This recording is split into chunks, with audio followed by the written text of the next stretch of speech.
Ha to'g'ri, Portugaliyaga 5-0 hisobida mag'lubiyatga uchraganimiz bir chetdan bir sharmandalik bo'lib ko'rinishi mumkin. Jahon chempionatining eng o'sha yomon natijalaridan biri bo'lib ko'rinishi mumkin.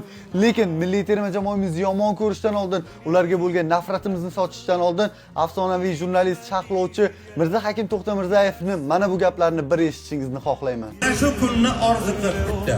Kimlardir bu kunga hattoki yetib ham kela olmadi. Siz baxtli avlodsiz, chunki mustaqil O'zbekiston terma jamoasi Jahon chempionati final bosqichida o'ynayotgan davrni ko'rib turibsiz.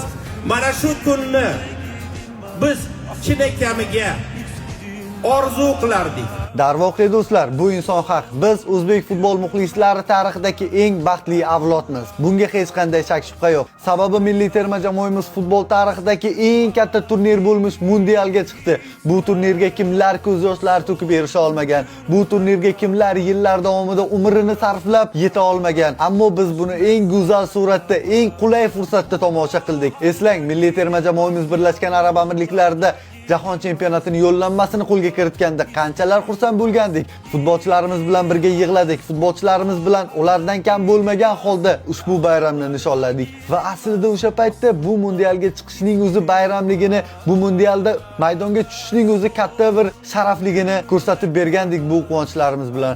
Shunday ekan, yomon natijasimi, yaxshi natijasimi barchasiga rozi bo'lishimiz kerak. Ular qo'ldan kelguncha sababni qilishdi, u yog'i esa albatta yaratgan Alloh taolodan. Günüme kadar, kalp durana kadar, aşk mezara kadar.